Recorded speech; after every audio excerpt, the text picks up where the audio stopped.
Hola, soy Joaquín y bienvenidos a mi canal Post Tenebras Lux. Hoy traemos una prédica muy especial de Charles Spurgeon sobre el horno de la aflicción.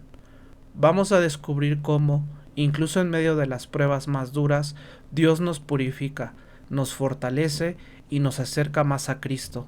Aprenderemos que las dificultades no son un castigo, sino parte del plan de Dios, para moldearnos y mostrarnos su amor inmutable. Quédate conmigo y acompáñame en este mensaje que promete traer luz y esperanza a tu corazón. El pueblo de Dios en el horno, número 35. Un sermón predicado el domingo por la mañana, 12 de agosto de 1855, por el reverendo Charles Spurgeon, en la capilla de New Park Street, Southwark. Te he escogido en el horno de la aflicción. Isaías 48:10. Cuando viajas por el campo, a menudo notas que en diferentes lugares las viejas rocas sobresalen de la tierra, como si quisieran mostrarnos de qué están hechos los huesos de la tierra y cuáles son los cimientos sólidos de este mundo.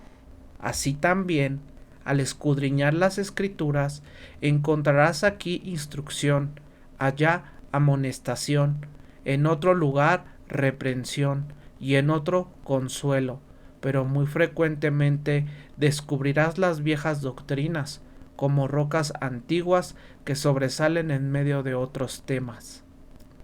Y cuando menos lo esperas, te encontrarás con la elección, la redención, la justificación, el llamado eficaz, la perseverancia final o la seguridad del pacto, introducidas simplemente para mostrarnos cuáles son los fundamentos sólidos del Evangelio y cuáles son esas verdades profundas y misteriosas sobre las que todo el sistema del Evangelio debe descansar. Así ocurre en este texto, por ejemplo, cuando en el capítulo parecía no haber mucha necesidad de mencionar la doctrina de que Dios escoge a su pueblo, de repente el Espíritu Santo mueve los labios del profeta y le ordena expresar este sentimiento: yo te he escogido, yo te he escogido por mi gracia eterna, soberana y distintiva, yo te he escogido en los propósitos del pacto, yo te he escogido conforme amor electivo, yo te he escogido en el horno de la aflicción. Bueno, es una bendición que a veces se mencionen justo cuando menos lo esperamos, porque son cosas que solemos olvidar. La tendencia de muchos en esta época es despreciar todo conocimiento doctrinal y decir, no nos importa si algo es verdad o no. Esta es una época superficial. Son pocos los ministros que harán más profundo que la capa superficial de la tierra. Muy pocos llegan al corazón mismo del Evangelio y tratan con las cosas firmes sobre las que debe descansar nuestra fe. Por eso bendecimos y adoramos al Espíritu Santo, porque tan frecuentemente nos escribe estas gloriosas verdades para recordarnos que, después de todo, sí existe algo llamado elección. Yo te he escogido en el horno de la aflicción. Sin embargo, no voy a detenerme en ese punto, sino que después de hacer una o dos observaciones preliminares, procederé a tratar el tema de que el horno de la aflicción es el lugar donde los escogidos de Dios son encontrados continuamente. Y la primera observación que haré es esta: no todas las personas que están en el horno de la aflicción son escogidas. El texto dice: yo te he escogido en el horno de la aflicción, y eso implica que puede haber, y sin duda hay, algunos en el horno que no son escogidos. ¿Cuántos son los que suponen que porque son probados, afligidos y tentados, entonces son hijos de Dios? Pero no es así. Es una gran verdad que todo hijo de Dios es afligido, pero es mentira que todo hombre afligido sea hijo de Dios. Todo hijo de Dios tendrá alguna prueba u otra, pero no todo hombre que tiene una prueba es necesariamente heredero del cielo. El Hijo de Dios puede estar en pobreza, de hecho, con frecuencia lo está, pero no debemos deducir que, Necesariamente, todo hombre pobre es hijo de Dios, pues muchos de ellos son depravados y arruinados, blasfeman contra Dios y se hunden en la inequidad. Muchos hijos de Dios pierden sus bienes, pero no debemos concluir que cada hombre en bancarrota o cada insolvente es un vaso de misericordia. De hecho, muchas veces hay sospecha de que no lo sea. Un hijo de Dios puede ver arruinadas sus cosechas y que el moho consuma sus campos, pero eso no prueba su elección, porque multitudes que nunca fueron escogidas por Dios también han padecido moho y ruina en sus cosechas, así como él. Él puede ser calumniado y su carácter difamado, pero eso también puede sucederle al más malvado mundano, porque ha habido hombres muy lejos de ser religiosos que aún así fueron difamados, en la política o en la literatura. Ninguna tribulación por sí misma prueba que somos hijos de Dios, a menos que esté santificada por la gracia. Pero la aflicción es la suerte común de todos los hombres. El hombre nace para ella, así como las chispas vuelan hacia arriba, y no debes deducir que, porque estás atribulado, porque eres pobre o enfermo, o porque tu mente es probada, entonces eres un hijo de Dios. Si imaginas eso, estás edificando sobre un falso fundamento. Has tomado un pensamiento equivocado y no estás en lo correcto en lo absoluto. Yo quisiera esta mañana, si fuera posible, inquietar a algunos de ustedes que quizá se han estado aplicando un bálsamo engañoso a sus almas, cuando en realidad no tienen derecho a hacerlo. Quisiera mostrarles, si pudiera, de manera muy clara, que después de todo su sufrimiento, aún así pueden, a través de mucha tribulación, entrar en el reino del infierno. Si existe la posibilidad de pasar por pruebas y aún así ir al abismo de perdición, porque el camino de los impíos no siempre es fácil, ni los senderos del pecado son jamás placenteros. Hay pruebas en el camino de los impíos, hay dificultades que tienen que soportar, tan agudas como las que sufren los hijos de Dios. Oh, no confíen en sus tribulaciones, fijen su mirada en Jesús, háganlo a Él el único objeto de su confianza y dejen que la única prueba sea esta: ¿estoy unido a Cristo? ¿Estoy apoyado en Él? Si es así, entonces sea que tenga pruebas o no, soy un hijo de Dios. Pero aunque fuera aprobado de la manera más extrema, aunque entregue mi cuerpo para ser quemado y no tenga amor, de nada me sirve. Muchos hombres afligidos jamás han sido hijos de Dios. Muchos de ustedes, sin duda, pueden recordar personas en su vida cuyas aflicciones los hicieron peores, en lugar de mejores, y de muchos hombres podría decirse lo mismo que dijo Aarón: He aquí, eché oro en el horno y salió este becerro. Sí, muchos becerros salen del horno, muchos hombres entran en el horno y salen peores de lo que eran antes, salen convertidos en becerros. En los días de los reyes de Israel hubo hombres que pasaban por el fuego, cuando pasaban por el fuego para Moloc, pero el fuego de Moloc no los purificó ni los benefició, al contrario, los hizo peores, los dedicó a un dios falso. También se nos dice en la palabra de Dios que cierto grupo de personas es metido en el horno y no obtiene ningún bien de ello y no son hijos de Dios. Pero, para que nadie dude de lo que he dicho, que se dirija al pasaje del capítulo 22 de Ezequiel, versículos 17 y 18. Vino a mí palabra de Jehová diciendo: Hijo de hombre, la casa de Israel se me ha convertido en escoria. Todos ellos son bronce, y estaño, y hierro, y plomo. En medio del horno, aún escoria de plata son. Por tanto, así ha dicho Dios el Señor: por cuanto todos vosotros os habéis convertido en escoria, he aquí por tanto os reuniré en medio de Jerusalén, como se echa la plata y el bronce y el hierro y el plomo, y el estaño en medio del horno, para encender fuego sobre él y fundirlo. Así os juntaré en mi furor y en mi ira, y os dejaré allí y os fundiré.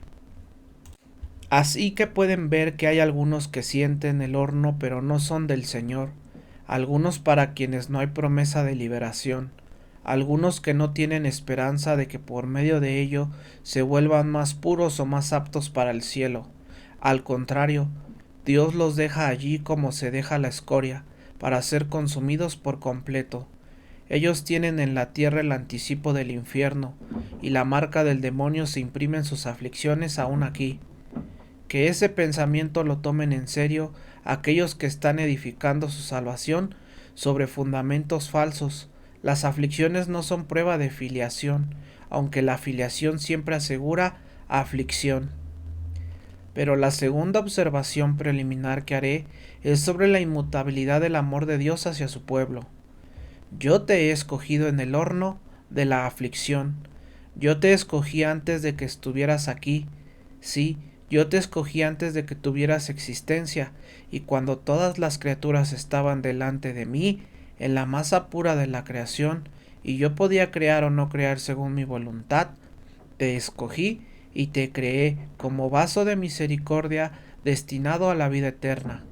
Y cuando tú, en común con toda la raza humana, caíste, aunque pude haberte aplastado con ellos y enviarte al infierno, yo te escogí en tu condición caída y proveí tu redención. En la plenitud de los tiempos envié a mi Hijo, quien cumplió mi ley y la hizo honorable. Te escogí en tu nacimiento, cuando eras un indefenso infante, dormida en el regazo de tu madre. Te escogí cuando creciste en la niñez, con todas tus necedades y pecados, decidido a salvarte. Cuidé de tu camino cuando, como esclavo ciego de Satanás, jugabas con la muerte.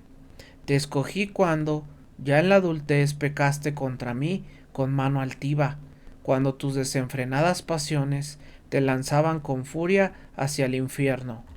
Yo te escogí cuando eras un blasfemo y tú un maldiciente, y estabas muy lejos de mí. Te escogí entonces aún cuando estabas muerto en delitos y pecados. Te amé, y aún así tu nombre permaneció escrito en mi libro. Llegó la hora señalada, te redimí de tu pecado, te hice amar. Te hablé e hice que dejaras tus pecados y te volvieras mi hijo, y te escogí de nuevo en ese momento. Desde esa hora, ¿cuántas veces me has olvidado? Pero yo nunca te he olvidado. Te has apartado de mí, te has rebelado contra mí. Sí, tus palabras han sido encendidas en mi contra, y me has robado mi honra, pero aún entonces yo te escogí. Y ahora que te pongo en el horno, ¿piensas que mi amor ha cambiado? ¿Soy acaso un amigo de verano que huye de ti en el invierno? ¿Soy alguien que te ama en la prosperidad y te desecha en la adversidad? No. Escucha estas palabras mías. Tú que eres probado en el horno, yo te he escogido en el horno de la aflicción. No pienses entonces que cuando estés en problemas Dios te ha desechado. Piensa más bien que Él te ha desechado si nunca tienes pruebas o dificultades, pero cuando estés en el horno di, ¿acaso no me lo advirtió antes? Tentación o dolor. Él no me dijo menos. Los herederos de salvación, lo sé por su palabra, por mucha tribulación, deben de seguir a su Señor. Oh bendita reflexión, que eso nos consuele. Su amor no cambia, no puede ser alterado. El horno no puede quemarnos, ni un solo cabello de nuestra cabeza puede perecer. Estamos tan seguros dentro del fuego como fuera de él. Él nos ama tanto en lo profundo de la tribulación como en la cima de nuestro gozo y exaltación. Oh tú, que eres amado por amigos, aunque tu padre y tu madre te abandonen, el Señor te recogerá. Tú que puedes decir, el que comía pan conmigo ha levantado contra mí su calcañar, aunque todos los hombres te abandonen, dice Dios, yo no lo haré. Oh Sión, no digas que has sido olvidada por Dios. Escúchalo cuando habla. ¿Acaso una mujer puede olvidar a su niño de pecho para dejar de compadecerse del hijo de su vientre? Aunque ellas se olvidaran, yo nunca me olvidaré de ti. He aquí que en las palmas de mis manos te tengo esculpida, tus muros están continuamente delante de mí. Alégrate, pues, cristiano, en este segundo pensamiento, que el amor de Dios no falla en el horno, sino que es tan ardiente como el horno y aún más. Y ahora al tema, el pueblo de Dios en el horno. Al tratarlo, primero intentaremos probar el hecho de que si buscas al pueblo de Dios, lo encontrarás en el horno. En segundo lugar, mostraremos las razones por las que existe un horno. En tercer lugar, los beneficios del horno. Y en cuarto lugar, los consuelos en el horno. Y que Dios nos ayude al hacerlo. Primero, entonces, declaro el hecho de que si buscas al pueblo de Dios, generalmente debes de buscarlos en el horno. Mira al mundo en sus primeros días, cuando Adán y Eva fueron expulsados del jardín. He aquí han engendrado dos hijos, Caín y Abel. ¿Cuál de ellos es hijo de Dios? Aquel que yace allí herido por el garrote, un cadáver sin vida, el que acaba de estar en el horno de la enemistad y persecución de su hermano. Ese es el heredero del cielo. Pasaron unos cuantos cientos de años y ¿dónde está el Hijo de Dios? Hay un hombre cuyos oídos están continuamente atormentados por la conversación de los impíos y que camina con Dios. Ese es Enoc, y él es el Hijo de Dios. Desciende un poco más hasta los días de Noé. Encontrarás al hombre que es objeto de burlas, silbidos, abucheos, llamado tonto, ingenuo, idiota, construyendo un arca en tierra seca, permaneciendo en el horno de la difamación y la risa. Ese es Noé, el escogido de Dios. Sigue avanzando en la historia. Deja que pasen delante de ti los nombres de Abraham, Isaac y Jacob, y puedes escribir sobre todos ellos: estos fueron el pueblo probado de Dios. Luego baja hasta el tiempo en que Israel entró en Egipto. ¿Quieres que te muestre al pueblo de Dios? No te llevo a los palacios del faraón. No te pido que camines por los majestuosos salones de Memphis, ni que visites la Tebas de las 100 puertas. No, no te llevo a ninguno de los lugares adornados con esplendor, glorias y dignidad de los monarcas. Te llevo a los hornos de ladrillos de Egipto. Mira a esos esclavos sufriendo bajo el látigo, cuyo clamor de opresión sube hasta el cielo. La cuenta de sus ladrillos es doblada y no tienen paja para formarlos. Esos son el pueblo de Dios. Ellos están en el horno. Si seguimos los caminos de la historia, ¿dónde estuvo la familia de Dios después? Estuvieron en el horno del desierto, sufriendo privaciones y dolor. La serpiente ardiente silbaba sobre ellos.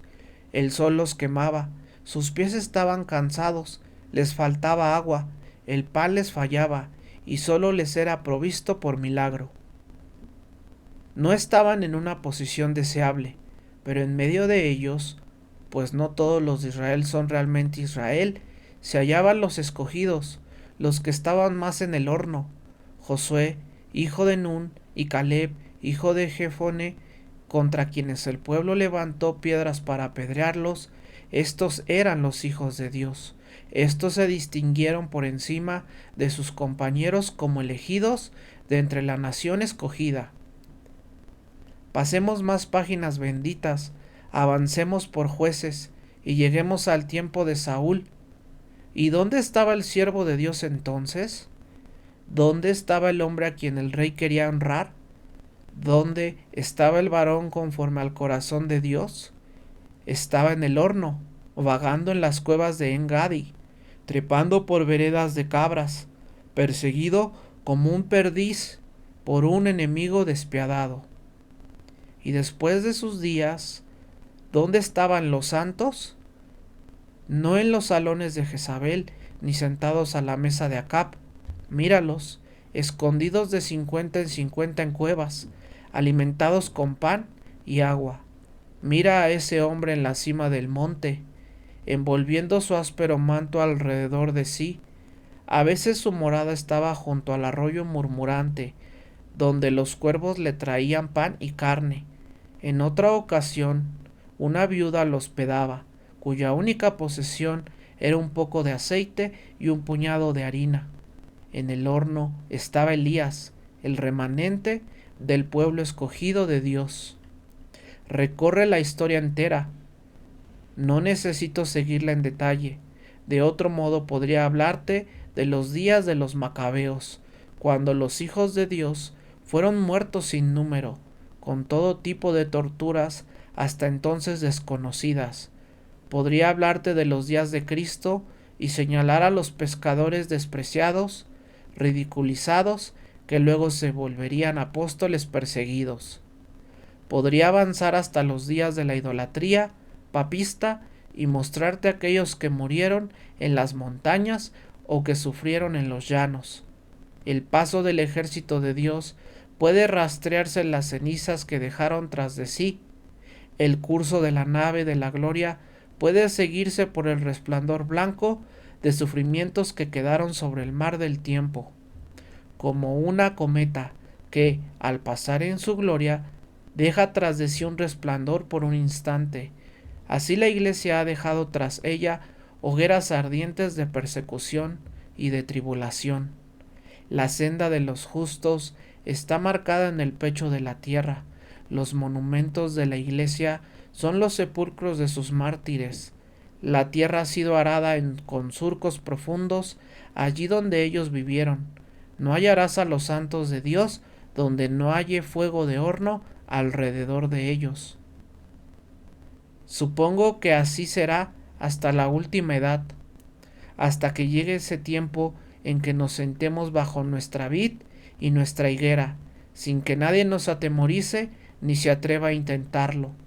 Debemos aún esperar el sufrimiento. Si no fuéramos calumniados, si no fuéramos blancos de burlas, ¿no nos consideraríamos hijos de Dios? Nos gloriamos en que estamos en pie en el día de la batalla. Agradecemos a nuestros enemigos por todas sus flechas, pues cada una lleva consigo pruebas del amor de nuestro Padre. Les agradecemos cada puñalada porque solo golpea nuestra armadura y suena en nuestra malla, nunca llega al corazón. Les agradecemos cada calumnia que han forjado y cada mentira que han fabricado, porque sabemos en quién hemos creído y sabemos que estas cosas no pueden separarnos de su amor. Sí, tomamos esto como señal de nuestro llamado, que nosotros, como hijos de Dios, podamos sufrir persecución por causa de la justicia. Es un hecho, digo, que encontrará la religión en el horno.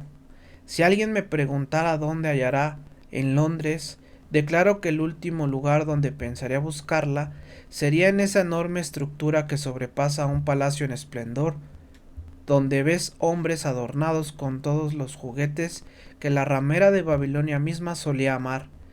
Yo iría a un lugar más humilde que ese. No iría a un lugar donde tuvieran al gobierno para ayudarlos, ni a los grandes y nobles del país respaldándolos, sino que generalmente me iría entre los pobres, entre los despreciados, donde el horno arde con más fuerza. Ahí esperaría encontrar a los santos, pero no entre las iglesias respetables y de moda de nuestra tierra. Este es un hecho, el pueblo de Dios suele estar en el horno. Y ahora, en segundo lugar, la razón de esto. ¿Por qué sucede que los hijos de Dios terminan ahí? ¿Por qué Dios considera apropiado meterlos en el horno? La primera razón que tengo es esta, que es el sello del pacto. Ustedes saben que hay ciertos documentos que, para ser legales, deben de tener un sello del gobierno. Si no tienen ese sello, podrán estar escritos, pero no tendrán ninguna validez legal y no podrán ser presentados en un tribunal. Ahora, se nos dice cuál es el sello del pacto. Son 2 sellos, y para su información, permítame referirlos al libro de Génesis 15:17, donde verán cuáles son. Cuando Abraham estaba recostado en la noche, cayó sobre él un gran temor y oscuridad, y Dios hizo un pacto con él, y dice la Escritura, y sucedió que puesto ya el sol y oscurecido, se veía un horno humeante, y una antorcha de fuego que pasaba por entre los animales divididos. Estas dos cosas eran los sellos que confirmaban el pacto: una antorcha encendida, la luz para el pueblo de Dios, luz para su oscuridad, luz para guiarlos hasta el cielo, y junto a la antorcha un horno humeante. ¿Acaso debo de desear arrancar ese horno humeante? ¿Quisiera deshacerme de él? No, porque eso invalidaría todo el pacto. Por lo tanto, lo llevaré con alegría, ya que es absolutamente necesario para que el pacto sea válido. Otra razón es esta: todas las cosas preciosas tienen que ser probadas. Nunca han visto nada precioso que no haya tenido que ser probado. El diamante debe de ser cortado y qué duro es ese proceso para la pobre joya. Si pudiera sentir dolor, nada estaría más angustiado y molesto que ese diamante. El oro también debe de ser probado.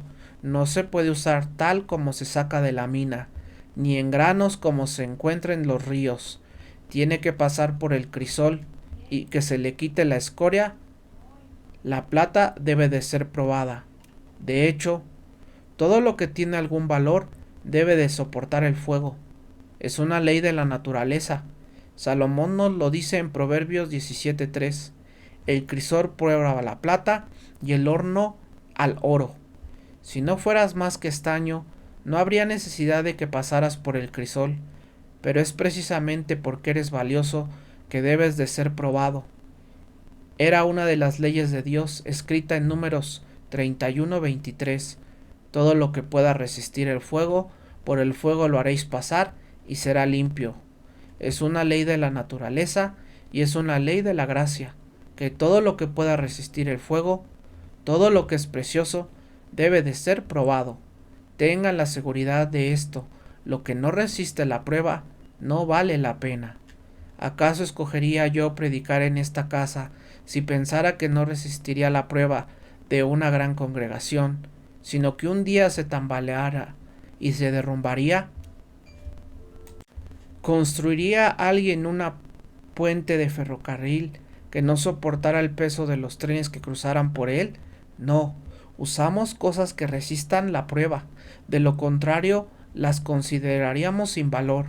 Lo que puedo usar una hora, pero se rompe la siguiente, justo cuando más la necesito, me sirve de poco. Pero porque ustedes son valiosos, santos, porque son como el oro, por eso deben de ser probados. Justamente por el hecho de que tienen valor, deben pasar por el horno. Otro pensamiento es este: el cristiano es considerado un sacrificio para Dios. Ahora, todo sacrificio debía ser quemado con fuego, incluso cuando ofrecían las primicias, las espigas verdes antes de la cosecha. Dice la Escritura que debían secarse con fuego. Mataban el becerro y lo ponían sobre el altar, pero no era un sacrificio hasta que lo quemaban. Degollaban al cordero, acomodaban la leña, pero no había sacrificio en la simple muerte del cordero hasta que se quemaba. ¿Acaso no saben, hermanos, que nosotros somos ofrendas para Dios y que somos un sacrificio vivo para Jesucristo? Pero, ¿cómo podríamos ser un sacrificio si no fuéramos quemados? Si nunca tuviéramos el fuego de la tribulación rodeándonos, si nunca fuéramos encendidos, nos quedaríamos ahí sin humo, sin llama, inaceptables para Dios. Pero precisamente porque ustedes son su sacrificio, deben de ser consumidos. El fuego debe de penetrarlos y deben de ser ofrecidos como holocaustos santos y aceptables para Dios. Otra razón por la que debemos ser puestos en el horno es porque de lo contrario no seríamos en nada semejantes a Jesucristo. Si lees esa hermosa descripción de Cristo en el libro de Apocalipsis, encontrarás que dice: sus pies eran semejantes al bronce bruñido, refulgente como en un horno. Los pies de Jesucristo representan su humanidad, la cabeza su divinidad. La cabeza de su deidad no sufrió, como Dios no podía sufrir, pero sus pies eran semejantes al bronce bruñido, refulgente como en un horno. ¿Cómo podremos ser como Cristo si nuestros pies también no son probados en el horno? Si el camino en medio de las llamas, ¿no debemos nosotros hacer lo mismo? Para que en todo fuese hecho semejante a sus hermanos, sabemos que seremos semejantes a Cristo en esa majestuosa apariencia cuando venga para ser admirado por todos sus santos. Seremos semejantes a Él cuando le veamos tal y como es. ¿Y tendremos miedo de parecernos a Él aquí? ¿No caminaremos donde nuestro Salvador caminó? Ahí está su huella. ¿No pondremos nuestro pie en el mismo lugar? Ahí está su sendero. No diremos de buena gana, su camino miró y seguiré, por la senda angosta hasta verle. Sí, adelante, cristiano. El capitán de tu salvación ya pasó antes que tú por el valle oscuro. Por tanto, adelante, adelante con valentía, adelante con coraje, adelante con esperanza, para que seas semejante a tu Salvador, participando de sus sufrimientos. ¿Cuáles son los beneficios del horno? Porque estamos muy seguros de que todas estas razones no serían suficientes para que Dios pruebe a su pueblo si no hubiera algún beneficio que sacara de ello. Muy simple y brevemente, un beneficio que se obtiene del horno es que nos purifica. Algunos magistrados de Glasgow tuvieron la bondad de mostrarme uno de los astilleros más grandes que yo había visto. Observé cómo fundían ciertas piezas mientras estuve presente.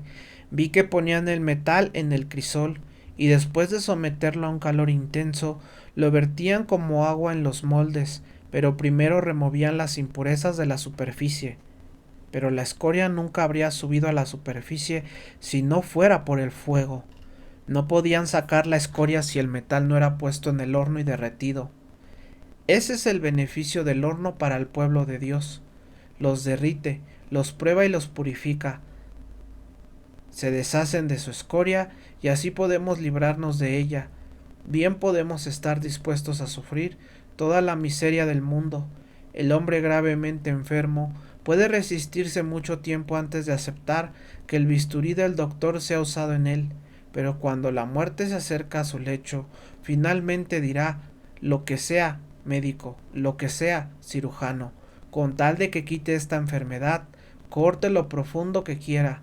Confieso que tengo la mayor aversión al dolor, pero aún así, un dolor mayor hace soportar uno menor con tal de obtener alivio.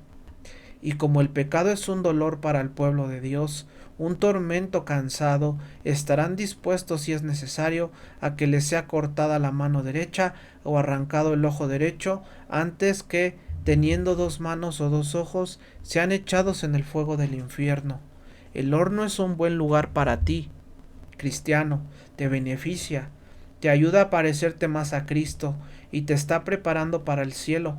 Cuanto más trabajo de horno tengas, más pronto llegarás a casa, porque Dios no te mantendrá mucho tiempo fuera del cielo cuando ya estés preparado para Él.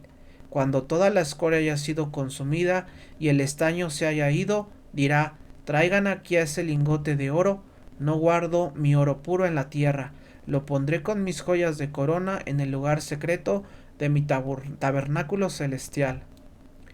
Otro beneficio del horno es que nos hace más dóciles para ser moldeados.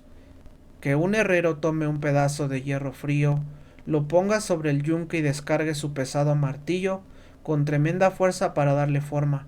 Ahí está trabajando. Ah, señor herrero, tendrá que pasar muchos días de arduo trabajo antes de que pueda sacar algo de esa barra de hierro, pero, dice él, me propongo golpear fuerte, golpear con precisión, y mañana, tarde y noche, este martillo seguirá sonando sobre el yunque y sobre el hierro.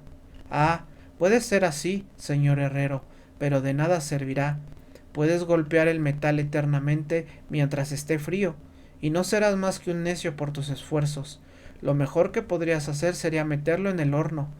Entonces sí lo podrías soldar.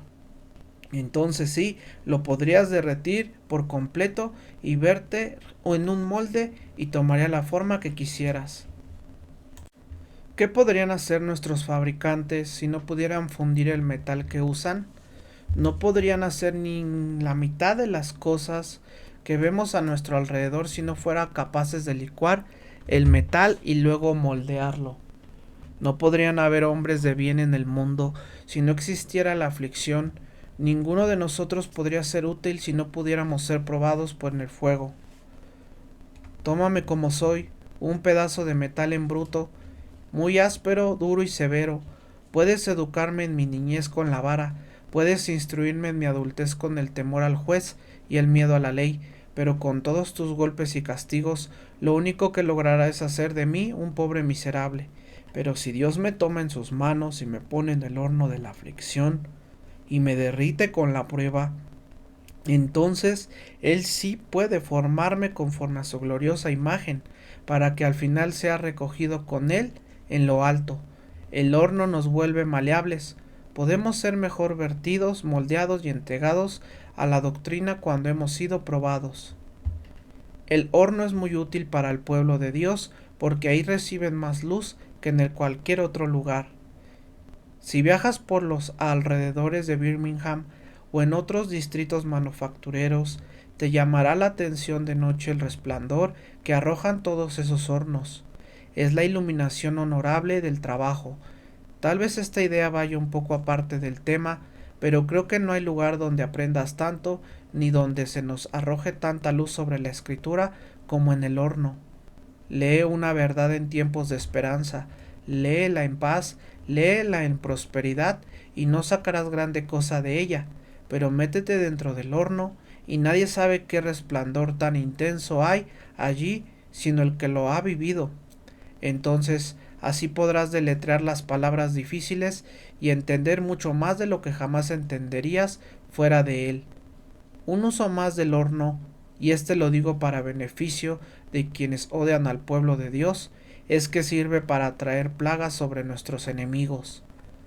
¿No recuerdas el pasaje en Éxodo donde Dios dijo a Moisés y Aarón: tomen puñados de ceniza del horno y que Moisés las esparce hacia el cielo a la vista de Faraón, y se convertirá en polvo fino sobre toda la tierra de Egipto, y producirá sarpullido con úlceras en los hombres y en las bestias? No hay nada que atormente más a los enemigos de Israel que los puñados de ceniza del horno que podemos arrojar sobre ellos. El diablo nunca es tan falto de sabiduría como cuando se mete con el pueblo de Dios e intenta destruir a los ministros de Dios. Derríbenlo, dicen. Señor, con eso más bien lo levantan. Nunca podrán dañarlo con todo lo que digan contra él, porque esos puñados de polvo del horno se esparcirán para traer plagas sobre los impíos en toda la tierra. ¿Algún cristiano ha sufrido realmente por persecución? ¿Ha perdido de verdad por ella? No, es todo lo contrario, ganamos con ella. Recuerden el caso del horno de fuego ardiente con Sadrach, Mesach y Abed-Negó, y lo que hizo Nabucodonosor. ¿No recuerdan que mandó que el horno se calentara 7 veces más de lo acostumbrado, y que sus hombres más fuertes tomaran a estos 3 varones atados y los echaran al fuego? Ahí van. Han arrojado a 3 hombres atados dentro de las llamas, pero antes de que pudieran volver, dice la escritura, el calor del fuego mató a aquellos hombres que los habían echado. Y Nabucodonosor dijo: ¿no arrojamos a 3 hombres atados dentro del horno? Pues he aquí que veo a 4 hombres sueltos, que caminan en medio del fuego, y el cuarto es semejante al Hijo de Dios. Ahora fíjense en esto. Nabucodonosor cometió un gran error, calentó el fuego demasiado, y eso mismo hacen nuestros enemigos muy seguido. Si tan solo dijeran la verdad sobre nosotros y señalaran nuestras imperfecciones, ya tendrían bastante material, pero en su afán por derribar a los siervos de Dios, calientan el fuego demasiado. Como decía Rowland Hill, lo que dicen huele demasiado a mentira, y por eso nadie les cree, y en lugar de hacernos daño, lo único que hacen es matar a los mismos que querían echarnos al fuego. He notado que a veces, cuando aparece un artículo desesperado contra algún hombre en particular, supongamos que ese hombre está en lo correcto. El que termina dañando es siempre el que escribe el artículo, no el que es arrojado al fuego. Eso lo hace bien al hombre difamado. Todo lo que alguna vez se ha dicho de mí, siendo siervo de Dios, me ha hecho bien. Solo ha quemado las ataduras de mi oscuridad y me ha dado libertad para hablar a miles. Además, arrojar al cristiano al horno es meterlo en la sala de Cristo, porque, he aquí, Jesucristo camina con él. Ahórrense el esfuerzo, enemigos míos. Si desean hacernos daño, no gasten sus fuerzas. Ustedes creen que eso es el horno. No lo es. Es la puerta del cielo. Ahí está Jesucristo. ¿Y serán tan insensatos de ponernos justamente donde más nos gusta estar? Oh, amables enemigos, gracias por hacernos 3 veces más bienaventurados. Pero si fueran sabios dirían, déjenlo en paz. Si el asunto es de Dios, permanecerá. Si no es de Dios, caerá por completo. Los enemigos de Dios reciben más daño de las cenizas del horno que de cualquier otra cosa. Son como disparos que matan donde sea que lleguen. La persecución daña a nuestros enemigos. A nosotros no puede hacernos daño. Déjenlos continuar, déjenlos pelear. Todas sus flechas caen sobre ellos mismos, y cualquier mal que intenten contra nosotros es pequeño y ligero en comparación con el daño que causan a su propia causa. Esta, entonces, es otra bendición respecto al horno. Hiere a nuestros enemigos, aunque a nosotros no nos hiere. Y ahora, para concluir, consideremos los consuelos en el horno. El cristiano puede decir, está bien que nos digas qué cosas buenas trae el horno, pero queremos algo de consuelo dentro de él. Bien, amados, el primer consuelo que les daré es el mismo del texto, la elección. Consuélate, tú que sufres, con este pensamiento. Dios dice, te he escogido en el horno de la aflicción. El fuego arde, pero Él me ha escogido. El horno quema, pero Él me ha escogido. Estos carbones son intensos, este lugar no me agrada, pero Él me ha escogido. Llega como una brisa suave que apacigua la furia de la llama. Es como un viento tierno que acaricia el rostro. Sí, este pensamiento nos reviste con una armadura a prueba de fuego contra la cual el calor no tiene poder. Que venga la aflicción. Dios me ha escogido. Pobreza, puedes entrar por la puerta. Dios ya está en la casa y Él me ha escogido. Enfermedad, puedes venir, pero tendré este bálsamo a mi lado. Dios me ha escogido. Sea lo que sea, sé que Él me ha escogido. El siguiente consuelo es que tienes al Hijo del Hombre contigo en el horno. En esa silenciosa recámara donde yaces, hay a tu lado uno a quien no ves pero amas, y muchas veces sin que lo sepas, Él acomoda todo tu lecho en la enfermedad y suaviza tu almohada. Estás en pobreza, pero en esa casa solitaria tuya, con paredes desnudas, donde duermes en un catre miserable, sabes que el Señor da la vida y de la gloria es un visitante frecuente. A menudo recorre esos pisos vacíos y, al posar sus manos sobre esas paredes, las consagra. Si estuvieras en un palacio, quizá Él no vendría ahí. Le gusta entrar en esos lugares desolados para poder visitarte. El Hijo del Hombre está contigo, cristiano. No puedes verlo, pero puedes sentir la presión de sus manos. ¿Acaso no escuchas su voz? Es el valle de sombra de muerte. No ves nada, pero Él dice, no temas, porque yo estoy contigo. No te desalientes, porque yo soy tu Dios. Es como aquel noble discurso de César. No temas. Llevas contigo a César y toda su fortuna. No temas, cristiano. Llevas contigo a Jesús en la misma barca y con él toda su fortuna. Él está contigo en el mismo fuego. El mismo fuego que te quema lo quema a Él. Aquello que pudiera destruirte a ti, podría destruirlo a Él, porque tú eres parte de la plenitud de aquel que todo lo llena en todo. ¿No tomarás entonces a Jesús de la mano y dirás, porque aguas y llamas, si Jesús guía, lo seguiré a donde vaya? Ahora Queridos amigos, hay otro gran horno, además del que he estado mencionando. Hay un horno muy grande. La pila de él es fuego y mucho leño. El aliento de Dios como torrente de azufre lo enciende. Hay un horno tan ardiente que cuando los impíos sean echados en él, crujirán como espinas bajo un caldero. Hay un fuego tan intenso que todos los que sean atormentados en sus llamas pasarán su tiempo llorando, gimiendo y rechinando los dientes. Hay un horno donde el gusano no muere y donde el fuego no se apaga. ¿Dónde está? No lo sé con certeza. Me parece que no está aquí, en las entrañas de la tierra. Sería un pensamiento muy triste que la tierra tuviera el infierno dentro de sí misma, pero el Eterno ha declarado que está en algún lugar del universo. Hombres y mujeres que no aman a Dios, en unos pocos años estarán en un viaje por lo desconocido para descubrir dónde se encuentra este lugar. Si mueren sin Dios y sin Cristo, una mano fuerte los tomará en su lecho de muerte y serán llevados irresistiblemente a través de la vasta extensión del éter, sin saber hacia dónde van, pero con el terrible pensamiento de que están en manos de un demonio que los conduce con mano de hierro. Los hundirá en lo más profundo. Ah, qué caída sería esa, amigos míos, encontrarse allí, en esa tierra desesperada de tormentos. Ojalá nunca la conozcan. Las palabras no pueden describirla ahora, solo pueden despertar algunas emociones horribles y terroríficas. Solo puedo imaginarlo en unas pocas palabras breves y crudas. Ojalá nunca lo experimenten. Si desean escapar, solo hay una puerta. Si quieren ser salvos, solo hay un camino.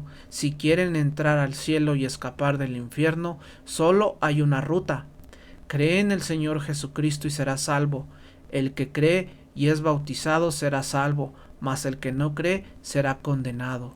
Creer es confiar en Jesús, como decía un antiguo teólogo.